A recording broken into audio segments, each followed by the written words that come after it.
തൃശൂർ പൂരം കലക്കലിൽ തിരുവമ്പാടി ദേവസ്വത്തെ കുറ്റപ്പെടുത്തി കൊച്ചിൻ ദേവസ്വം ബോർഡ് ഹൈക്കോടതിയിൽ. പൂരം കലക്കാൻ തിരുവമ്പാടി ദേവസ്വം ഗൂഢാലോചന നടത്തിയതായി ആരോപണം. സുരേഷ് ഗോപി ഉൾപ്പെടെയുള്ള BJP നേതാക്കൾക്കെതിരെയും വിമർശനം. പോലീസിന്റെ കടുത്ത നിയന്ത്രണം പൊതുജനങ്ങളെ ബുദ്ധിമുട്ടിച്ചെന്നും റിപ്പോർട്ടിൽ.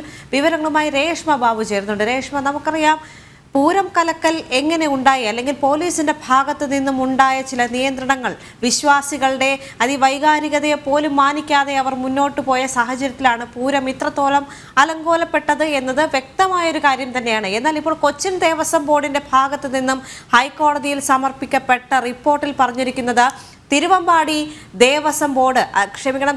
ദേവസ്വമാണ് ഇത്രത്തോളം പ്രശ്നങ്ങൾ അവിടെ സൃഷ്ടിച്ചത്.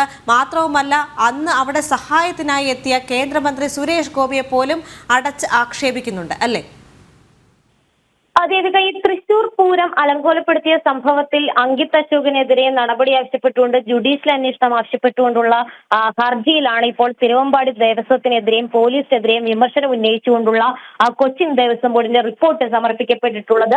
ഈ പൂരം അലങ്കോലമായതിന്റെ പ്രധാനപ്പെട്ട കാരണം എന്ന് പറയുന്നത് തിരുവമ്പാടി ദേവസ്വത്തിന്റെ ആശാസ്യമല്ലാത്ത ഒരു സമ്മർദ്ദം തന്നെയാണ്. അതായത് ഈ പൂരം അലങ്കോലപ്പെട്ടു എന്നുള്ള രീതിയിൽ അസത്യ പ്രചാരണം തിരുവമ്പാടി ദേവസ്വത്തിന്റെ ഭാഗത്തു നിന്നും ഉണ്ടായി. വാർത്തകളടക്കം ഇത്തരത്തിൽ തിരുവമ്പാടി ദേവസ്വം ാണ് നിലവിൽ ഹൈക്കോടതിയിൽ നൽകിയിട്ടുള്ള റിപ്പോർട്ടിൽ കൊച്ചിൻ ദേവസ്വം ബോർഡ് പറഞ്ഞിട്ടുള്ളത്. ഒപ്പം തന്നെ സുരേഷ് ഗോപി ഉൾപ്പെടെയുള്ള BJP നേതാക്കൾക്കെതിരെയും റിപ്പോർട്ടിൽ വിമർശനമുണ്ട്. പൂരം നടത്തിപ്പുമായോ തിരുവമ്പാടി ദേവസ്വമായോ ബന്ധമില്ലാത്തവരെ ചർച്ചയിൽ കൊണ്ടുവന്നു. ഒപ്പം തന്നെ ഈ ലോക്സഭാ തെരഞ്ഞെടുപ്പിൽ BJPയെ സഹായിക്കാനുള്ള ഒരു നീക്കം തിരുവമ്പാടി ദേവസ്വത്തിന്റെ ഭാഗത്തുനിന്ന് ഉണ്ടായി. അതിന്റെ ഭാഗമായിട്ടാണ് സുരേഷ് ഗോപിയെ ഈ ചർച്ചയിൽ ഉൾപ്പെടുത്തിയെന്നുള്ള ഒരു വിമർശനം കൂടി കൊച്ചിൻ ദേവസ്വം ബോർഡിന്റെ റിപ്പോർട്ടിൽ പറയുകയും ചെയ്യുന്നുണ്ട്.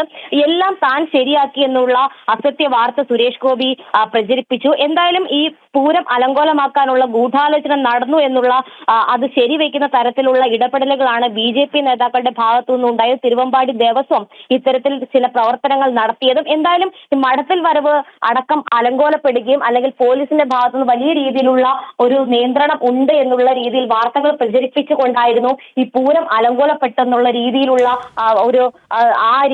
ഒരു അസത്യ പ്രചാരണം നടത്തി എന്നാണ് കൊച്ചിൻ ദേവസ്വം ബോർഡ് ഹൈക്കോടതിയെ അറിയിച്ചിട്ടുള്ളത്. എന്തായാലും റിപ്പോർട്ട് എന്നുള്ള രീതിയിലാണ് നിലവിൽ ഈ ഹർജിയിൽ ദേവസ്വം ബോർഡ് തങ്ങളുടെ നിലപാട് വ്യക്തമാക്കിയിട്ടുള്ളത്. വരും വർഷത്തെ പൂരം നടത്തിപ്പിന് ഉന്നതാധികാര സമിതി വേണമെന്നുള്ള ഒരു ആവശ്യം കൂടി ഹൈക്കോടതിയിൽ കൊച്ചിൻ ദേവസ്വം ബോർഡ് മുന്നോട്ട് വെച്ചിട്ടുണ്ട്. പോലീസിന്റെ കടുത്ത നിയന്ത്രണം കൂടി ഈ പൂരം അലങ്കോലപ്പെടാനായിട്ടുള്ള മറ്റൊരു കാരണമായിട്ടും പൊതുജനങ്ങളെ അത് വലിയ രീതിയിൽ ബുദ്ധിമുട്ടിച്ചു എന്നുള്ള ഒരു വാദവും ഈ നിലവിൽ ഈ കൊച്ചിൻ ദേവസ്വം ബോർഡിന്റെ റിപ്പോർട്ടിൽ പറയുകയും ചെയ്യുന്നുണ്ട്. എന്തായാലും തിരുവമ്പാടി ദേവസ്വവും പോലീസുമാണ് ഈ പൂരം അലങ്കോലപ്പെടാനുള്ള പ്രധാനപ്പെട്ട കാരണങ്ങളായിട്ട് ഹൈക്കോടതി നൽകിയിട്ടുള്ള റിപ്പോർട്ടിൽ കൊച്ചിൻ ദേവസ്വം ബോർഡ് പറയുന്നത്. തങ്ങളുടെ ഭാഗത്തു നിന്നും ഒരു ബുദ്ധിമുട്ടുകളും അല്ലെങ്കിൽ വീഴ്ചകളും ഉണ്ടായിട്ടില്ല എന്നുള്ളൊരു നിലപാടാണ് നിലവിൽ സത്യവാങ്മൂലത്തിലൂടെ ദേവസ്വം ബോർഡ് വ്യക്തമാക്കിയിരിക്കുന്നത്. എന്തായാലും 3 ആഴ്ചയ്ക്ക് ശേഷമാണ് പ്രസ്തുത ഹർജി ഹൈക്കോടതി പരിഗണിക്കുന്നത്. അന്നേ ദിവസം ഹൈക്കോടതി ഈ സത്യവാങ്മൂലം അടക്കം പരിശോധിക്കുകയും ചെയ്യും.